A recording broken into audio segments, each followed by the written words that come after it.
नमस्कार दोस्तों, एक बार फिर से आपका स्वागत है हमारे YouTube चैनल ATS पर। अभी तक हमने जो पिछले वीडियो में पढ़ा उसमें से एक था समतल दर्पण और दूसरा था गोलीय दर्पण।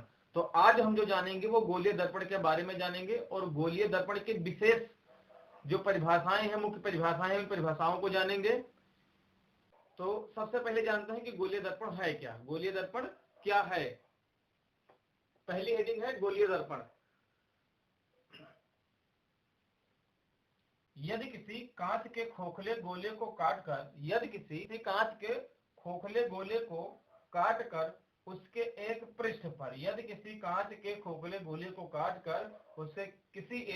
पर चांदी की कलई कर दिया जाए तो उसका दूसरा पृष्ठ एक दर्पण की भांति व्यवहार करता है। चूंकि इसका जो पृष्ठ होता है वो गोलीय होता है, इसलिए इसे हम गोलीय दर्पण कहते हैं। फिर से जानेंगे कि दर्पण क्या होता है। कि किसी खोखले गोले को काटकर जब उसके एक पृष्ठ पर कलई कर दिया जाता है तो दूसरा पृष्ठ उसका दर्पण की भांति व्यवहार करता है। क्योंकि यह एक खोखले गोले का भाग होता है, गोलीय होता है, इसलिए इसे हम गोलीय दर्पण कहते हैं। गोलीय दर्पण मुख्यतः दो प्रकार के होते हैं। पहला प्रकार होता है अवतल दर्पण और दूसरा होता है उत्तल दर्पण। अवतल दर्पण क्या है कि जब किसी खोखले गोले को काटकर उसके बाह्य भाग पर कलई कर दी जाती है और उसका आंतरिक भाग परावर्तक पृष्ठ की भांति व्यवहार करता है तो उसे अवतल दर्पण कहा जाता है। और जब किसी खोखले गोले को काटकर उसके आंतरिक भाग पर कलई कर दी जाती है तो उसका बाह्य भाग परावर्तक पृष्ठ की भांति व्यवहार करता है, उसे उत्तल दर्पण कहते हैं। अब दर्पण से संबंधित कुछ परिभाषाएं हैं जो मुख्यतः दर्पण से संबंधित नियमों और उनकी विशेष जानकारियों में बहुत महत्वपूर्ण होती हैं। तो आइए जानते हैं। सबसे पहला है गोलीय दर्पण का ध्रुव क्या है। गोलीय दर्पण के परावर्तक पृष्ठ के मध्य भाग को ध्रुव कहा जाता है। गोलीय दर्पण के परावर्तक पृष्ठ के मध्य भाग को ध्रुव कहा जाता है। गोलीय दर्पण के परावर्तक पृष्ठ के मध्य भाग को ध्रुव कहा जाता है। फिर आता है वक्रता केंद्र क्या है। तो परावर्तक पृष्ठ जिस खोखले गोले का भाग होता है उस गोले का केंद्र उस परावर्तक पृष्ठ का वक्रता केंद्र कहलाता है। इसे हम C से प्रदर्शित करते हैं। हमारा अगला बिंदु है वक्रता त्रिज्या। तो परावर्तक पृष्ठ जिस खोखले गोले का भाग होता है उस खोखले गोले की त्रिज्या उस परावर्तक पृष्ठ की वक्रता त्रिज्या कहलाती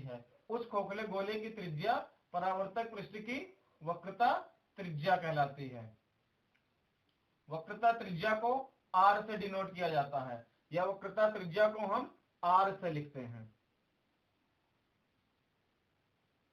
फिर से एक बार जानेंगे कि वक्रता त्रिज्या क्या है। वक्रता त्रिज्या यानी कि परावर्तक पृष्ठ जिस खोखले गोले का भाग होता है उस खोखले गोले की त्रिज्या उस परावर्तक पृष्ठ की वक्रता त्रिज्या कहलाती है। उस परावर्तक पृष्ठ की त्रिज्या उस खोखले गोले की त्रिज्या उस परावर्तक पृष्ठ की त्रिज्या कहलाती है। यहां पर देखेंगे कि ध्रुव को हम P लिखते हैं, वक्रता केंद्र को C लिखते हैं और वक्रता त्रिज्या को R लिखते हैं। अब आता है अगला अभिलंब। अगला बिंदु है हमारा अभिलंब। अभिलंब क्या है कि गोलीय दर्पण के परावर्तक पृष्ठ के किसी बिंदु को ध्रुव से मिलाने वाली रेखा परावर्तक पृष्ठ के किसी बिंदु से ध्रुव को मिलाने वाली रेखा अभिलंब कहलाती है। अगला बिंदु है हमारा मुख्य अक्ष। मुख्य अक्ष क्या होता है? तो दर्पण के ध्रुव को वक्रता केंद्र से मिलाने वाली रेखा, दर्पण के ध्रुव को वक्रता केंद्र से मिलाने वाली रेखा मुख्य अक्ष कहलाती है।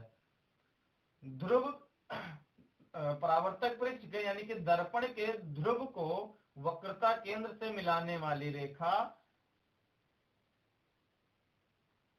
मुख्य अक्ष कहलाती है। परावर्तक पृष्ठ के ध्रुव से यानी कि परावर्तक पृष्ठ या दर्पण के ध्रुव से वक्रता केंद्र को मिलाने वाली रेखा मुख्य अक्ष कहलाती है। अगला बिंदु है द्वारक। द्वारक क्या होता है? तो परावर्तक पृष्ठ जिस खोखले गोले का भाग होता है, परावर्तक पृष्ठ जिस खोखले गोले का भाग होता है उसका व्यास, परावर्तक पृष्ठ जिस खोखले गोले का भाग होता है उसका व्यास उस दर्पण का द्वारक या उस परावर्तक पृष्ठ का द्वारक कहलाता है। उस दर्पण का द्वारक या उस परावर्तक पृष्ठ का द्वारक कहलाता है। अगला है मुख्य फोकस। मुख्य फोकस क्या होता है? तो ये दोनों दर्पण के लिए अलग अलग है। मुख्य फोकस ये है हमारा अवतल दर्पण और ये है उत्तल दर्पण।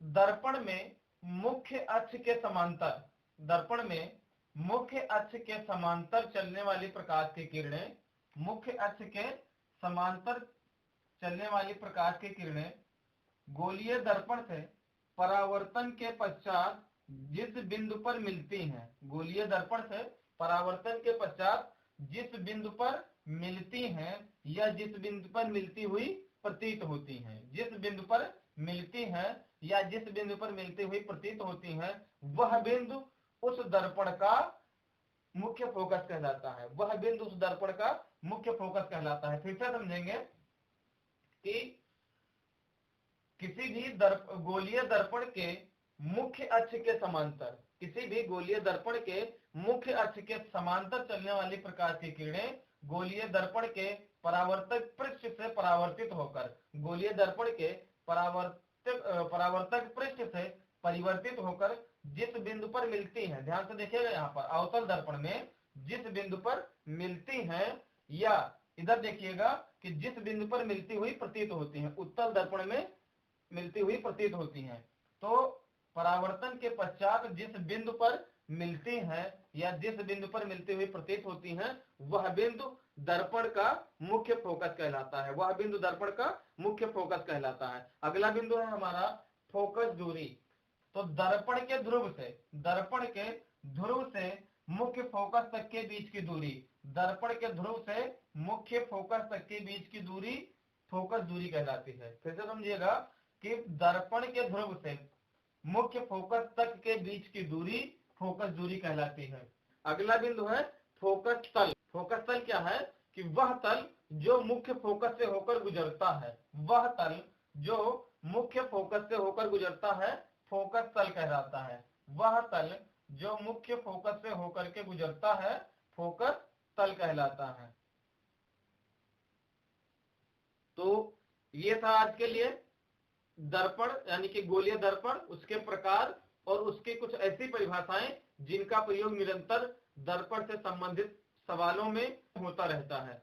ये जो दर्पण की परिभाषाएं हैं या जो दर्पण की मुख्य परिभाषाएं हैं उनको ध्यानपूर्वक देखिएगा, समझिएगा। नहीं समझ में आता है तो कमेंट में पूछिएगा।